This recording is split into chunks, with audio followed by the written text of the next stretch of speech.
Am I the a-hole for excluding my stepson from family trip? My stepson Kevin and I have known each other for 18 years. He's 30, and I never hesitated to adopt him because he was just the same as my other two sons. However, after he became 18, he started a new wave treatment.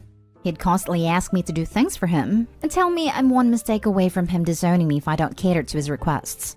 I've helped with so much, and now that he's older, has his own family and lives hours away, we established a cordial relationship and no longer use the "you don't do this, I disown you" line. We wanted to go on a family trip to a beach resort. Before we left, Kevin contacted me saying he wanted to go with the family, but didn't have money to pay for his family. I said everyone was required to pay for themselves, not just him. He said his mom will pay. His mom said she won't pay, but wanted me to indirectly contact him and insist to pay for his family with his own money. I told him that, and he asked me to pay. Then he or mom would repay me later. My children will claim that I'm forcing them to pay while I'm paying for Kevin, and I just sent him an email informing him of my final decision, that he either pay or not go. I got no response from him. We went on the trip, and he called my number and was very, very angry. I told him I'd given him enough time to figure something out, but he claimed I didn't give him any options, and refused to help and pay even when he said he'd repay me or get his mom to. I explained why I couldn't pay for his family, and the favoritism and drama this would bring. He said it seemed like I was punishing him for how he treated me years ago, but I told him I treat all children equally, never played favorites on either side, thus refusing to pay for him and the other children. He complained I don't consider him family, and he and his wife were incredibly hurt by being excluded, and that implied he'd consider disowning me. But I respectfully told him to fly a kite and disown me, because I don't care anymore. He's an adult that can make whatever decision he wanted, but also as an adult, he's gotta live with his decision. He hasn't talked to me in a week. His mom says that I should have taken this opportunity to strengthen my relationship with Kevin, but now I've brought it back to how it was years ago, saying I should have paid for his family to come since I have the money, and just hide it from my other children. I told her what kind of message that sent to my other children who are 21 and 24 but still had to pay. I guarantee you, Kevin would have bragged about going on the trip for free. She's suggesting that I call and apologize to try and salvage my relationship, especially since I've brought this upon myself.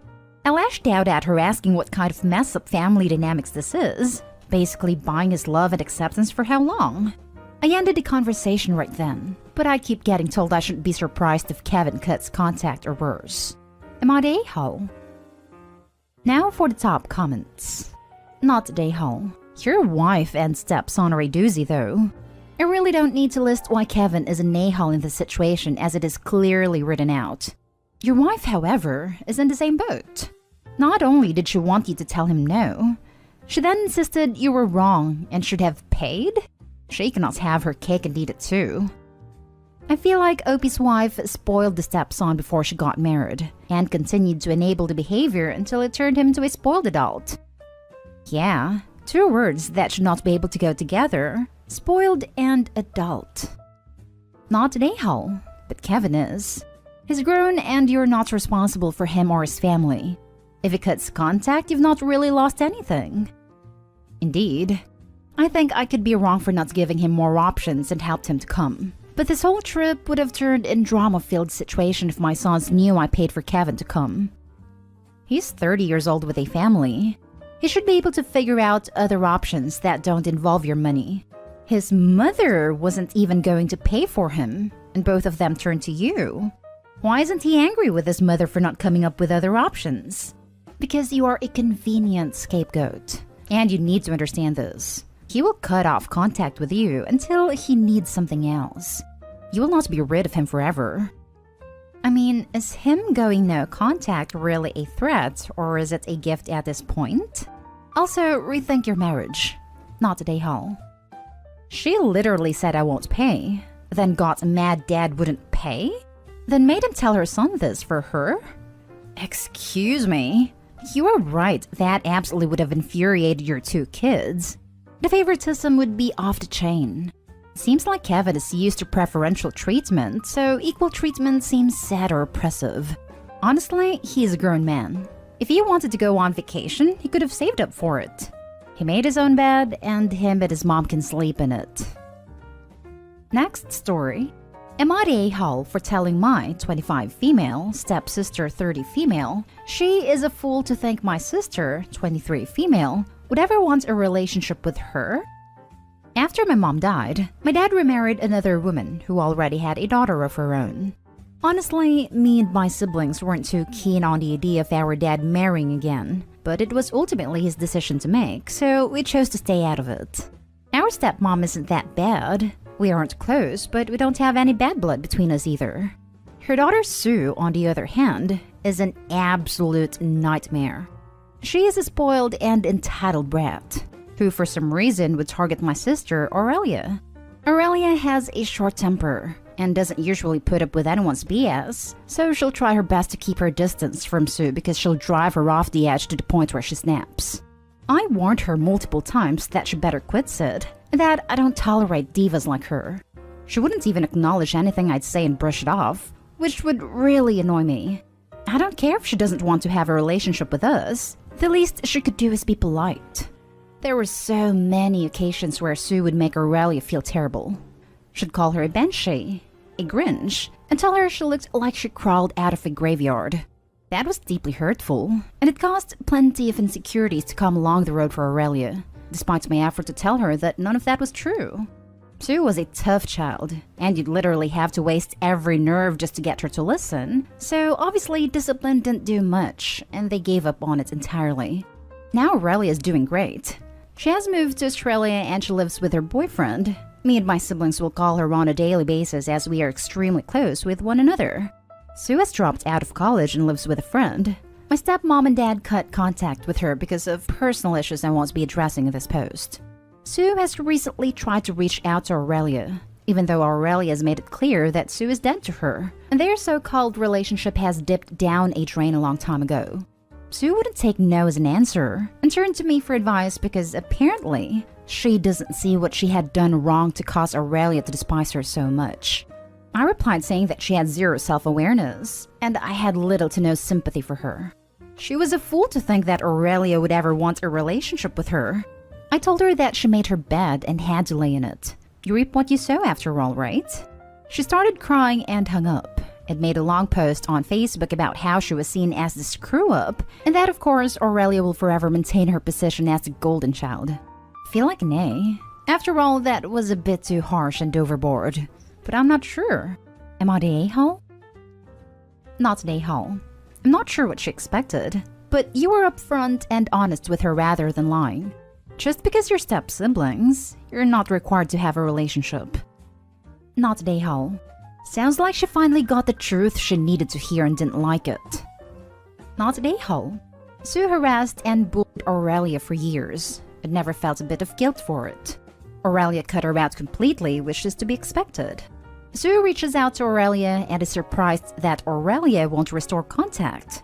Sue, being the bull she was and still is, refuses to accept no and ask you for advice. You told Sue the truth about her behavior and that Aurelia will never have a relationship with her. Sue doesn't like that.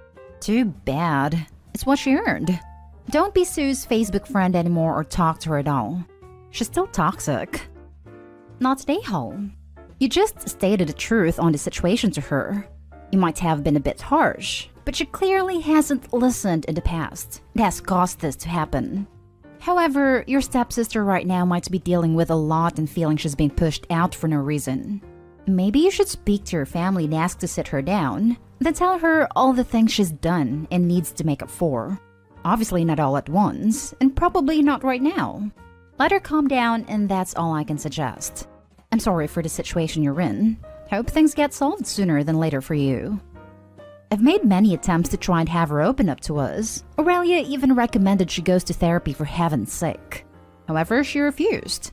I think the straw that broke the camel's back was when Sue got into a massive fight with Aurelia that she said, "You're nothing, do you understand? You're a worthless piece of crap that serves no purpose whatsoever to any of us." The fight resulted into Sue being grounded for a month, and Aurelia crying and having a meltdown. She didn't come out of her room for the rest of the night, and I've never been so concerned for her well-being.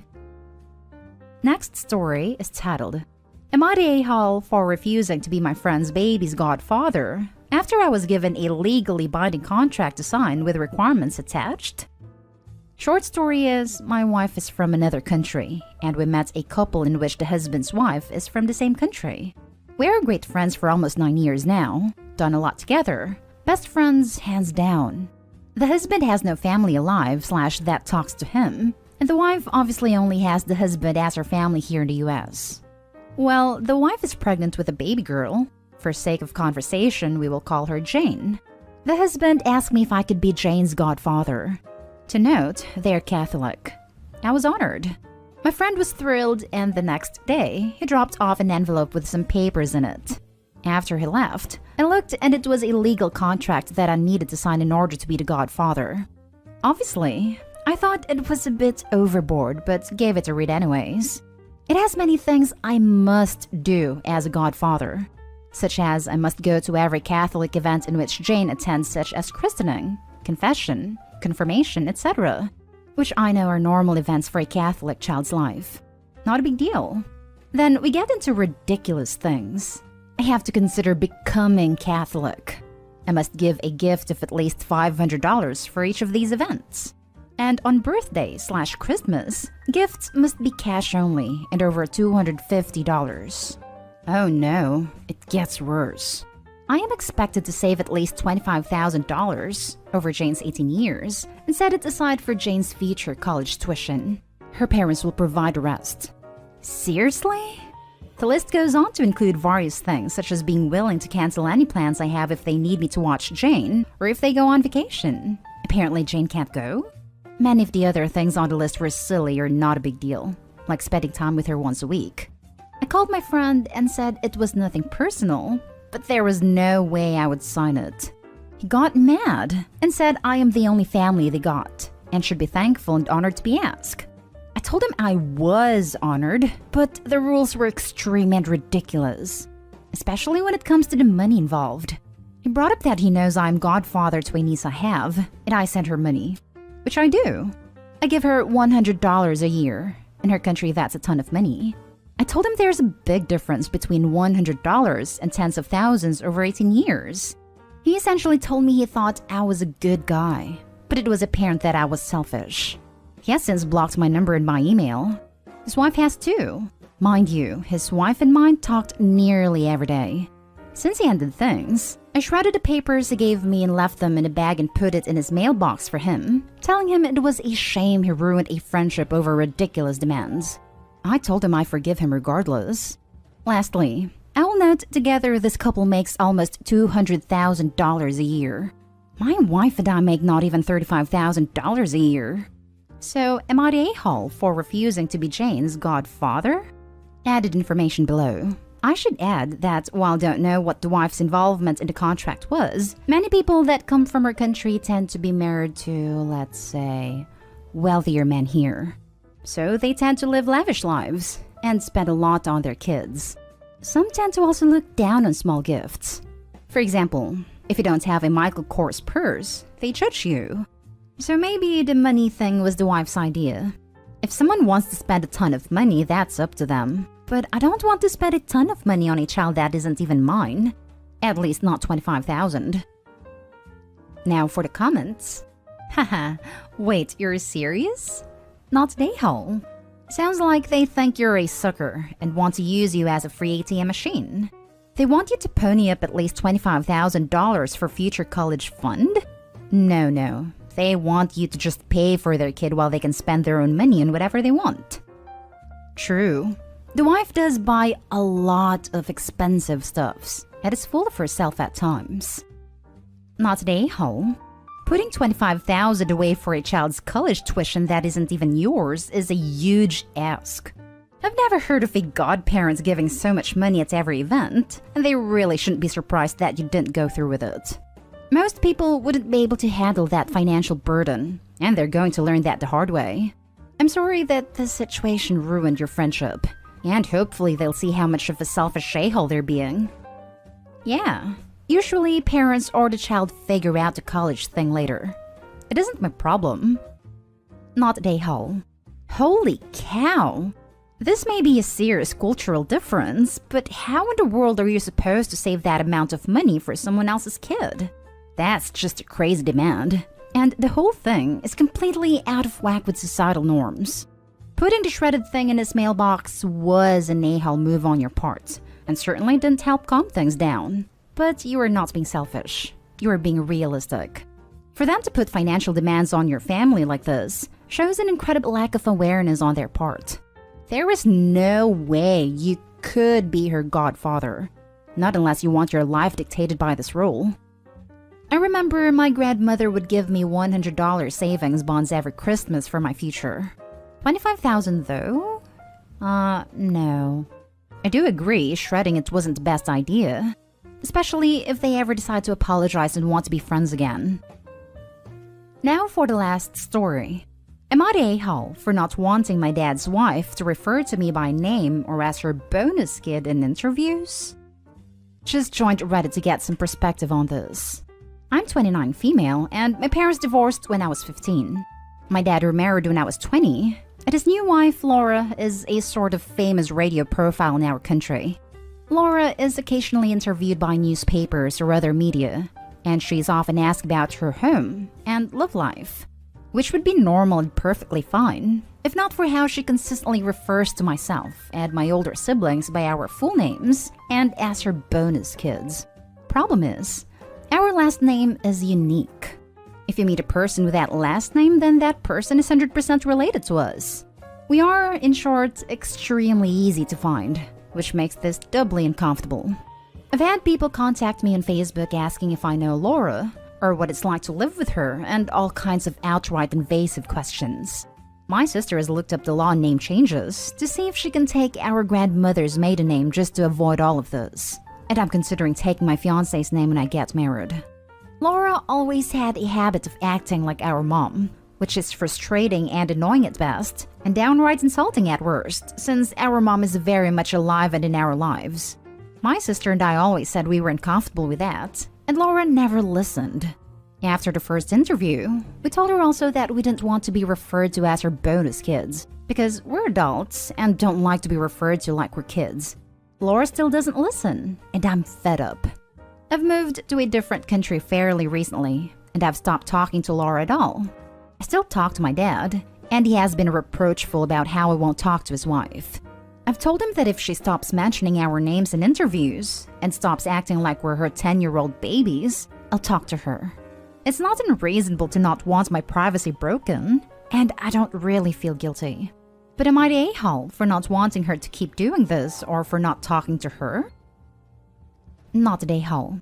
But personally, I would have started answering all those fans' questions after she didn't listen the first time. Hell, I'd have started a YouTube channel and started calling her out and giving out her personal activities. This right here. Oh yes, I know Laura. You can reach her at... Not the a-hole. You tried telling her and she didn't listen, so that's on her. Your request is reasonable as it's having real-life consequences and affecting your personal life. Not the a-hole. But damn, step-parents can't win. If they don't acknowledge their step-kids like they acknowledge their bio-kids, it's an issue. And if they do, it's an issue. I'm sure she annoys her bio-kids as well, and she's just trying to share the annoyance, lol. You have a right to privacy, but I can't imagine getting cut off for wanting to shout out my step-kids that I'm probably proud of. I wish she had married into a family with kids that appreciate her for the quirky person she is. Not the a-hole. The petty/malicious/vindictive part of me would call her up during her radio show and let her whole fan base know she's ignoring your wishes to not be mentioned. Sounds like you're not in the US. Can you send her a cease and desist letter? And don't even say who you are, Opie. Just be like, hey, I'm curious why you keep referring to your bonus kids by their full names when they've asked you to stop. Chances are she'll recognize your voice and figure out what's up, but then you can just play dumb. Of course, this would pretty much torpedo the relationship, at least for the time being, but boy would it be satisfying. It's up to you whether or not it's worth it. Lol.